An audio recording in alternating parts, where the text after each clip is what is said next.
이 시간에 자리에 일어나셔서 하나님의 말씀 고린도후서 5장 9절부터 21절까지 교독하고 마지막 절은 함께 읽도록 하겠습니다. 그러므로 우리는 함께 있든지 떨어져 있든지 그분께서 받아주시는 자가 되려고 수고하노라. 우리가 반드시 다 그리스도의 심판석 앞에 나타나리니 이로써 각 사람이 좋은 것이든 나쁜 것이든 자기가 행한 것에 따라 자기 몸 안에 이루어진 것들을 받으리라. 그런즉 우리가 주의 두려움을 알므로 사람들을 설득하거니와 우리가 하나님께 밝히 드러났고 또 너희 양심에도 밝히 드러난 줄로 나는 확신하노라. 우리가 다시 너희에게 우리 자신을 추천하지 아니하고 오히려 우리를 대신하여 자랑할 기회를 너희에게 주노니 이것은 마음으로 자랑하지 아니하고 외모로 자랑하는 자들에게 너희가 무엇인가 대답하게 하려 함이라. 우리가 만일 미쳤어도 그것은 하나님을 향한 것이요 정신이 온전하여도 그것은 너희를 위한 것이니 이는 그리스도의 사랑이 우리를 강권하기 때문이라. 우리가 이같이 판단하노니 곧 한 사람이 모든 사람을 위하여 죽었으면 모든 사람이 죽었느니라. 그분께서 모든 사람을 위하여 죽으신 것은 살아있는 자들이 이제부터는 자기들을 위하여 살지 아니하고 오직 자기들을 위하여 죽었다가 다시 일어나신 분을 위하여 살게 하려 함이니라. 그러므로 이제부터는 우리가 아무도 육신을 따라 알지 아니하노니 참으로 우리가 그리스도를 육신을 따라 알았으나 이제부터는 그분을 더 이상 그같이 알지 아니하노라. 그런즉 누구든지 그리스도 안에 있으면 그는 새로운 창조물이라.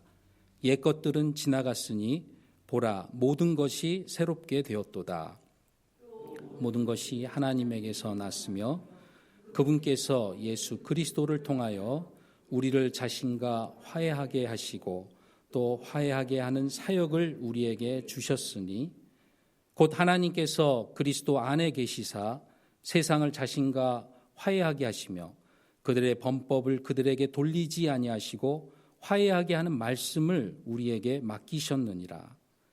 그런즉 하나님께서 우리를 통해 너희에게 간청하시는 것 같이 이제 우리가 그리스도를 위한 대사가 되어 그리스도를 대신하여 너희에게 간구하노니 너희는 하나님과 화해하라.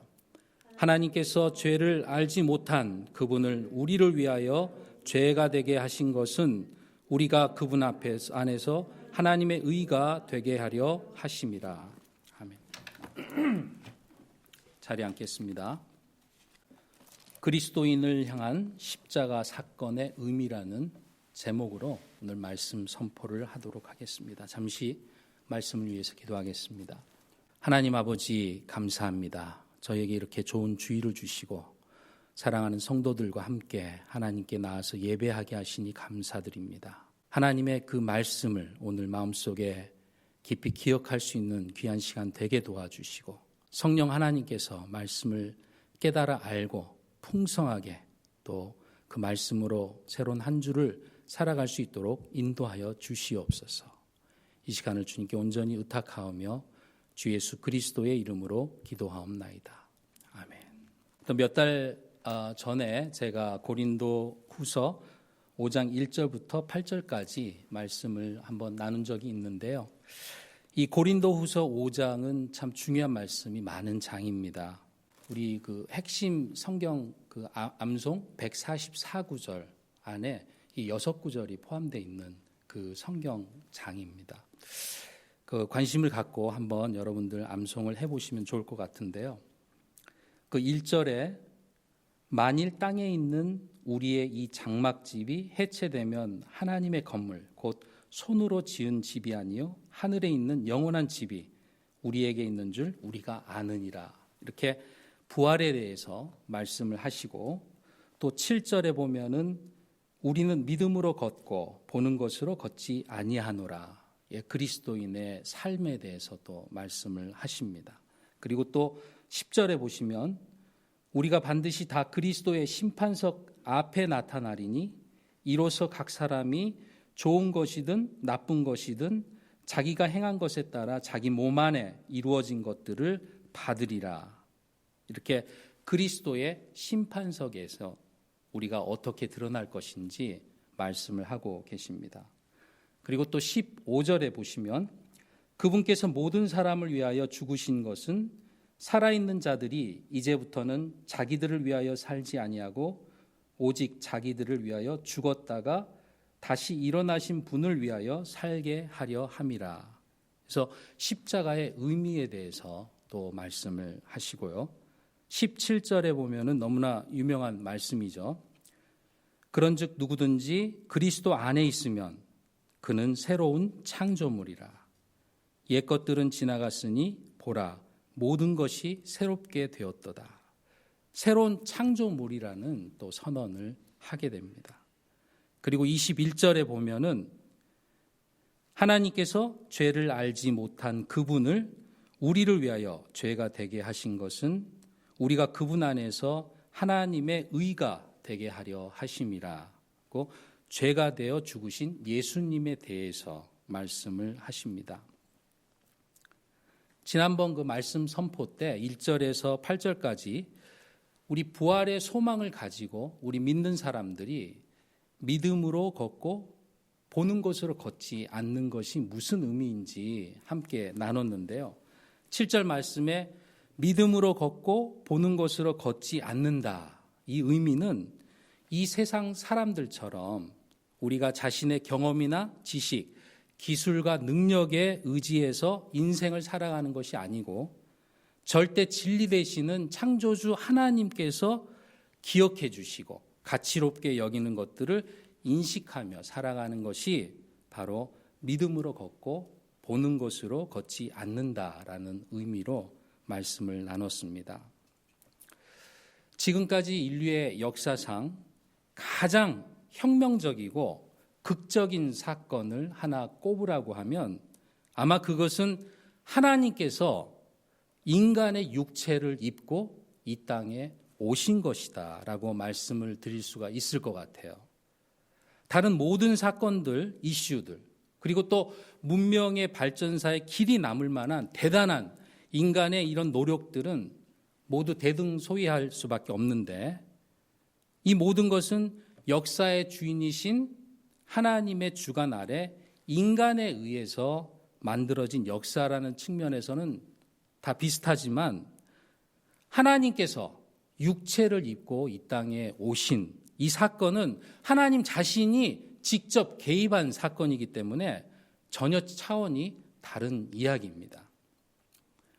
하나님이 이 땅에 오신 이 예수 그리스도의 이야기는 크게 그분의 탄생과 또 죽음 그리고 부활 이렇게 세 가지 굵직한 사건이 있는데 오늘은 그분의 죽음을 대표하는 이 십자가 사건에 대해서 말씀을 나누기를 원합니다. 예수님의 탄생과 죽음, 부활 이 세 가지 중에서 어떤 사건이 중심이 될까 우리가 생각해 보면 물론 다 중요하고 이 모든 사건들이 서로 유기적으로 연계되어 있기 때문에 구별한다는 것이 좀 어폐가 있을 수는 있지만 예수 그리스도의 죽음이 그분 이야기의 중심이다 이렇게 말씀을 드릴 수가 있습니다. 예수 그리스도는 죽기 위해서 탄생하셨고 또 그분이 십자가에서 죽으셨기 때문에 부활하실 수 있었습니다. 오늘 본문을 통해서 우리가 함께 살펴볼 내용은요. 예수 그리스도의 죽음, 곧 십자가 사건입니다. 이 십자가 사건이 갖는 그 의미는 과연 무엇인가? 십자가 사건에 대해서 아마 크게 두 가지로 우리가 그 의미를 나눌 수가 있는데요. 하나는 불신자를 대상으로 또 하나는 신자, 즉 믿는 성도들을 대상으로 해서 생각을 해볼 수가 있습니다. 불신자를 대상으로 한 그 십자가 사건의 의미는 무엇입니까? 갈라디아서 3장 13절에서 불신자를 대상으로 한 십자가의 의미는 바로 불신자들을 율법의 저주에서 구속하시는 거라고 말씀을 하십니다. 그리고 골로새서 1장 20절에서는 십자가의 피를 통해 하나님과 화평을 이루고 하나님과 화해하게 하셨다, 이렇게 말씀을 하세요. 불신자를 대상으로 한 십자가의 의미는 한마디로 죄로부터 구원받아서 하나님과 화평하게 되고 하나님의 자녀가 되는 권능을 우리 인간들이 얻을 수 있는 길이 열렸다, 그렇게 의미를 우리가 생각해 볼 수가 있습니다. 이 십자가 사건은 구원의 기쁜 소식이고 또 하늘나라의 소망을 갖게 하는 복음인 것입니다. 그렇다면 이 십자가 사건이 불신자가 아닌 신자, 즉 우리 믿는 성도에게는 어떤 의미가 있을까요? 오늘 본문 내용이 우리에게 그 의미를 알려주고 있습니다. 십자가 사건이 단지 불신자 시절 때 받아들인 구원의 의미일 뿐 아니라 구원받은 우리 믿는 성도들에게 이제 이 십자가 사건이 그 또 다른 아주 중요한 의미가 있다는 사실을 기억할 수가 있는 것입니다. 또 본문 내용을 한번 같이 보도록 하겠습니다. 9절부터 11절입니다. 그러므로 우리는 함께 있든지 떨어져 있든지 그분께서 받아주시는 자가 되려고 수고하노라. 우리가 반드시 다 그리스도의 심판석 앞에 나타나리니 이로써 각 사람이 좋은 것이든 나쁜 것이든 자기가 행한 것에 따라 자기 몸 안에서 이루어진 것들을 받으리라. 그런즉 우리가 주의 두려움을 알므로 사람들을 설득하거니와 우리가 하나님께 밝히 드러났고 또 너희 양심에도 밝히 드러난 줄로 나는 확신하노라. 사도 바울은 그리스도의 심판석에 대해서 말씀을 하십니다. 우리 믿는 성도들이 반드시 어느 날 다 그리스도의 심판석 앞에 서서 육체의 기회를 갖고 있는 동안 우리가 행한 그 모든 일에 대해서 심판을 받는다는 거예요. 그래서 사도 바울은 주님께서 받아주시고자 하는 자가 되기 위해서 수고했다. 그리고 또 사람들을 설득해서 복음을 전하고 믿는 사람에게도 은혜의 복음을 설득해서 전하도록 권면을 하십니다. 12절, 13절을 보겠습니다. 우리가 다시 너희에게 우리 자신을 추천하지 아니하고 오히려 우리를 대신하여 자랑할 기회를 너희에게 주노니 이것은 마음으로 자랑하지 아니하고 외모로 자랑하는 자들에게 너희가 무엇인가 대답하게 하려 함이라. 우리가 만일 미쳤어도 그것은 하나님을 향한 것이요 정신이 온전하여도 그것은 너희를 위한 것이다. 사도로서 그 직분을 확실하게 감당하고 있는 사도 바울, 그 자신에 대한 추천을 고린도 교회 성도들이 직접 할 것을 요청하면서 자신이 만약 미쳤어도 하나님을 위해서 미쳤고 또 정신이 온전하여도 성도들을 위한 것임을 강력하게 주장을 하고 있습니다. 14절부터 17절까지입니다. 이는 그리스도의 사랑이 우리를 강권하기 때문이라. 우리가 이같이 판단하노니 곧 한 사람이 모든 사람을 위하여 죽었으면 모든 사람이 죽었느니라. 그분께서 모든 사람을 위하여 죽으신 것은 살아있는 자들이 이제부터는 자기들을 위하여 살지 아니하고 오직 자기들을 위하여 죽었다가 다시 일어나신 분을 위하여 살게 하려 함이니라. 그러므로 이제부터는 우리가 아무도 육신을 따라 알지 아니하노니 참으로 우리가 그리스도를 육신을 따라 알았으나 이제부터는 그분을 더 이상 그같이 알지 아니하노라. 그런즉 누구든지 그리스도 안에 있으면 그는 새로운 창조물이라. 옛 것들은 지나갔으니 보라 모든 것이 새롭게 되었도다. 사도로서 자기 자신이 한 그 모든 일의 동기는 바로 예수 그리스도의 사랑이고 이 예수 그리스도의 사랑은 모든 사람을 대신한 죽음으로 증명됐다. 이렇게 말씀을 하십니다. 본문 표현에 살아있는 자, 즉 여기서는 믿는 자를 말씀을 하시는데요. 믿는 자, 우리 성도는 예수 그리스도의 죽음과 함께 죽었지만 여전히 살아있는 이유는 딱 하나, 바로 우리를 위하여 죽었다가 다시 일어나신 분, 예수 그리스도를 위하여 살게 하시기 위해서이다 라고 말씀을 하십니다. 16절에 예수 그리스도를 육신을 따라 알았으나 라고 표현이 나오는데요. 불신자 시절에 예수 그리스도에 대해 객관적인 사실과 지식을 가지고 우리가 알게 된 상황을 말씀을 하고 있습니다. 그리고 계속해서 이제는 우리가 아무도 육신을 따라 알지 아니하노니 또 이제부터는 그분을 더 이상 그같이 알지 아니하노라 라고 사도 바울이 말씀하시므로 구원받은 이후에 우리가 예수 그리스도를 아는 것은 구원받기 전과는 180도 차원이 다르다라고 사도 바울이 말씀을 하세요. 구원받은 이후에 예수 그리스도를 우리가 아는 것은 우리가 그의 죽음에 함께 참여하여 이미 죽은 자라는 사실을 100% 인정하는 것을 의미하고 또 오직 예수 그리스도를 위해서 살아가는 것만이 인생의 목적이라고 고백하는 것을 의미합니다. 17절에 그리스도 안에 있는 이런 사람들은 하나님은 새로운 창조물이다. 이렇게 말씀을 하세요. 우리가 새로운 창조물이라고 말할 때 이것을 구원받은 사람의 의미로만 생각하는 경향이 있습니다. 그렇지만 그렇지 않습니다. 본문에 의하면 구원받았을 뿐만 아니라 이후에 예수 그리스도를 위하여 사는 것이 그 사람이 바로 성경에서 말하는 새로운 창조물의 보다 완벽한 의미라고 말씀을 드릴 수가 있습니다. 18절에서 20절까지 말씀을 보겠습니다. 또 모든 것이 하나님에게서 났으며 그분께서 예수 그리스도를 통하여 우리를 자신과 화해하게 하시고 또 화해하게 하는 사역을 우리에게 주셨으니 곧 하나님께서 그리스도 안에 계시사 세상을 자신과 화해하게 하시며 그들의 범법을 그들에게 돌리지 아니하시고 화해하게 하는 말씀을 우리에게 맡기셨느니라.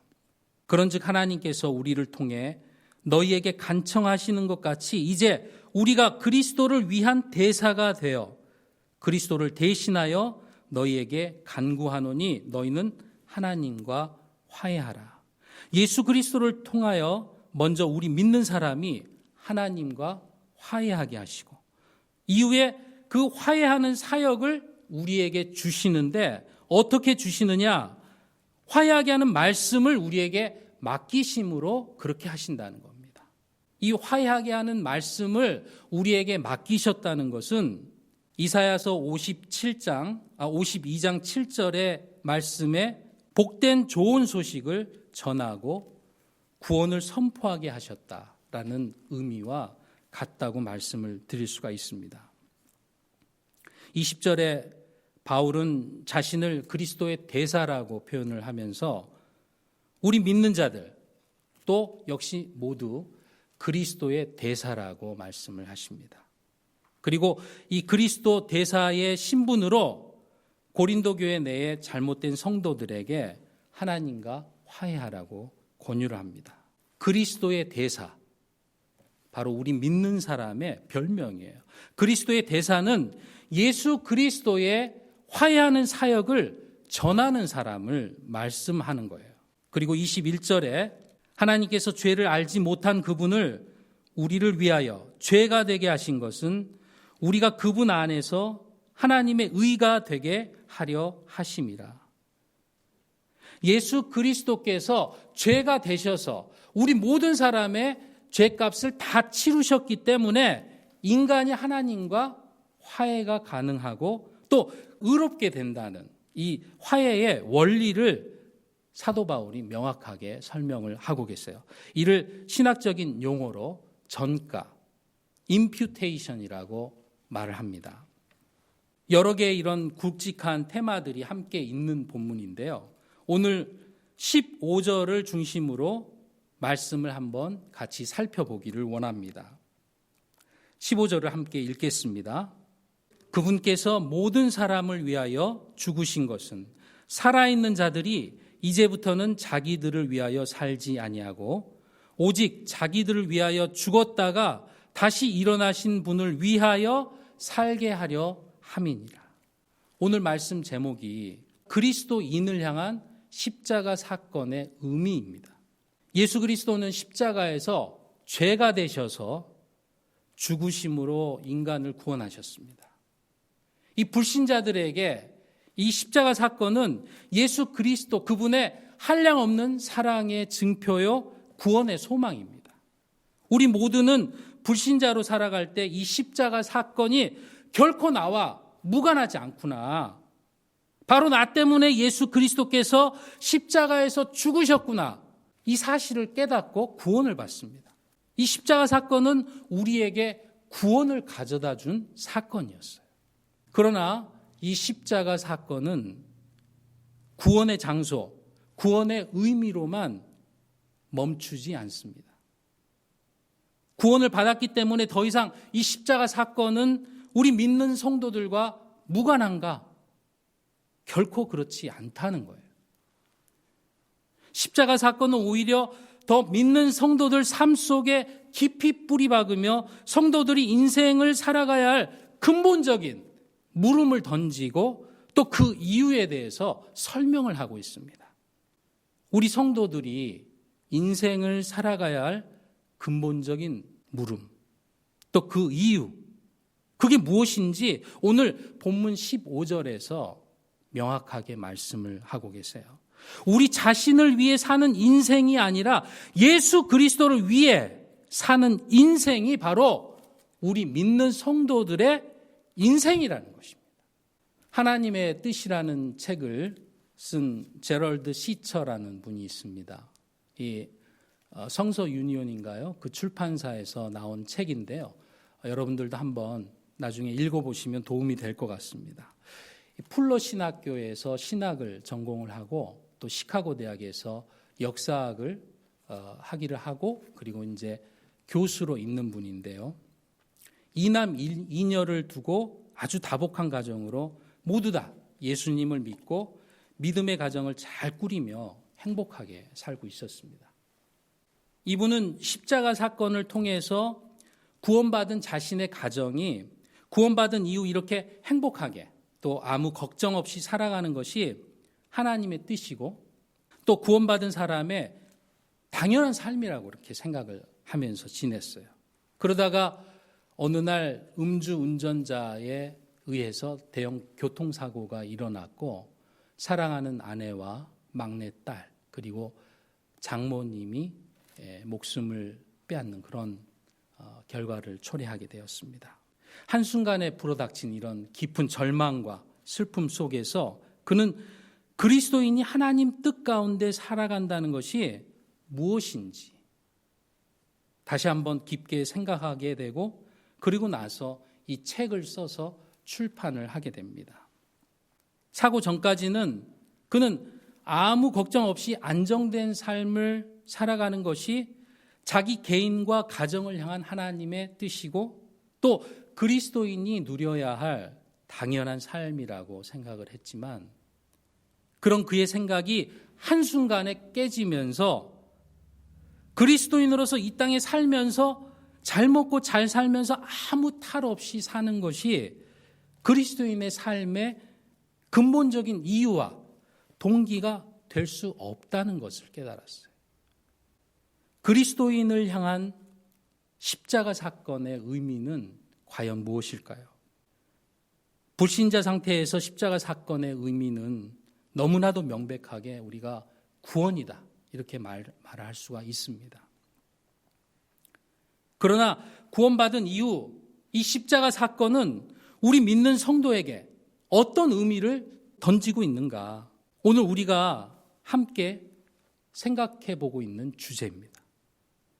오늘 본문 15절에서 구원을 이미 받은 그리스도인에게 이 십자가 사건은 자신을 위해 살지 않고 예수 그리스도를 위해 사는 인생이 되어야 한다. 이렇게 우리에게 외치고 있는 것입니다. 예수 그리스도를 위해 살아가는 것은 무엇을 의미합니까? 우리 모두 다 목회자가 되고 선교사가 되는 게 아니에요. 각자 살고 있는 각자의 삶의 현장에서 예수 그리스도로 인해서 무엇인가를 해야 한다라는 의미입니다. 오늘 본문에서 사도 바울은 그 의미에 대해서 충분한 정보를 주고 있습니다. 예수 그리스도를 위해 살아간다. 9절에 그러므로 우리는 함께 있든지 떨어져 있든지 그분께서 받아주시는 자가 되려고 수고한다. 사도 바울은 예수 그리스도를 위해서 우리 그리스도인들이 살아가는 그 방법이 무엇이냐? 바로 그분께서 받아주시는 자가 되려고 수고하는 것이다. 이렇게 우리에게 말씀을 하고 계십니다. 수고한다가 영어로 레이버로 돼 있거든요. 우리가 일반적으로 일한다 이렇게 알고 있는 단어지만 또 마찬가지로 이 레이버가 해산한다, 해산하다라는 뜻이 있습니다. 예수 그리스도로 인해 무언가 해산의 고통을 겪고 있는지 우리 스스로 각자의 삶을 점검해 볼 필요가 있습니다. 또 사도 바울은 예수 그리스도를 위해 살아가는 것이 무엇인지 본문 11절에서 말씀을 하고 계세요. 그런즉 우리가 주의 두려움을 알므로 사람들을 설득하거니와 우리가 하나님께 밝히 드러나고 났고 또 너희 양심에도 밝히 드러난 줄로 나는 확신하노라. 그는 자신의 삶을 사람들을 설득하는 삶이라고 말씀을 하십니다. 복음을 전하는 것은 설득하는 것입니다. 설교도 사람들을 설득하는 거예요. 사람들에게 하나님의 진리를, 구원의 복음을 알기 쉽게 잘 알아들을 수 있도록 조리 있게 설명하고 설득해야 됩니다. 우리 각자의 삶의 현장에서 그리스도인으로서 누군가를 설득하고 있습니까? 말로만이 아닌 우리의 삶으로 그리스도의 복음을 설득해야 됩니다. 사람들을 설득해서 구원의 복음을 전하는 것이 바로 예수 그리스도를 위해 살아가는 삶이라고 사도 바울은 본문에서 말씀을 하세요. 마지막으로 그는 본문 20절에서 이렇게 말씀하시죠. 그런즉 하나님께서 우리를 통해 너희에게 간청하시는 것 같이 이제 우리가 그리스도를 위한 대사가 되어 그리스도를 대신하여 너희에게 간구하노니 너희는 하나님과 화해하라. 20절에서 예수 그리스도를 위해 사는 것은 그리스도의 대사가 돼서 사는 삶이라고 말씀하세요.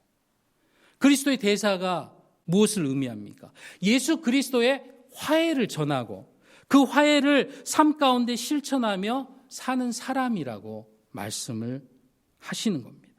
우리가 가는 그곳, 그 모임, 그 일터, 나를 통해서 예수 그리스도의 화해의 장소로 변해야 되는 것이.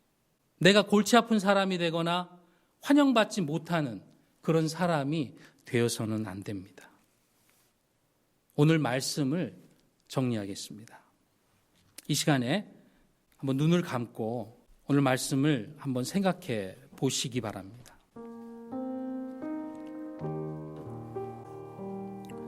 본문 말씀을 통해 사도 바울은 고린도 교회 성도들에게뿐 아니라 오늘날 그리스도인으로 살아가는 우리에게 아주 중요한 하나님의 뜻과 그분의 마음을 전해주십니다. 저와 여러분에게 이 십자가 사건은 어떤 의미로 기억되어 있습니까? 십자가는 당시 저주의 형틀이었고 가장 죄질이 나쁜 흉악범들이 사형당하는 그런 장소였어요. 예수 그리스도는 그 저주의 형틀을 벌거벗은 채 지셨고 그 십자가에 못 박히신 후에 물과 피를 다 쏟으시고 친히 죄가 되셔서 죽으셨습니다. 이후 이 십자가는 저주의 상징에서 구원의 기쁜 소식을 전하는 예수 그리스도의 사랑의 상징이 되었습니다. 불신자로 있을 때 우리는 이 십자가 사건을 개인적으로 체험함으로 하나님의 자녀가 되고 다시 태어났습니다. 구원받은 이후에 혹시 저와 여러분은 이 십자가 사건을 잊고 지내고 있지는 않으신가요? 구원받은 그리스도인에게 십자가 사건은 여전히 현실로 살아있는 사건입니다. 구원받은 그리스도인에게 십자가 사건은 어떤 의미를 갖습니까? 오늘 본문에서 사도 바울을 통해 하나님께서는 우리에게 십자가 사건을 기억하고 우리 자신을 위해 살지 말고 예수 그리스도를 위해 살아라 라고 말씀을 하십니다. 예수 그리스도를 위해 사는 삶이야말로 그리스도인이 삶에서 십자가 사건을 가장 또렷하게 기억하는 방법인 것을 우리는 기억해야 합니다. 예수 그리스도를 향한 또 예수 그리스도를 위한 삶은 구체적으로 무엇을 의미합니까? 우리 각자의 삶의 현장에서 예수 그리스도의 복음으로 인해 해산의 고통을 갖는 것입니다. 또 복음을 들고 나가서 전하면서 사람들을 설득하는 것입니다. 또 그리스도의 대사로서 삶의 현장에서 화해의 사역을 하는 것입니다. 삶의 현장에서 예수 그리스도의 대사로 이번 한 주도 신실하게 그 사명을 감당하는 저와 여러분이 되시길 예수 그리스도의 이름으로 축원합니다.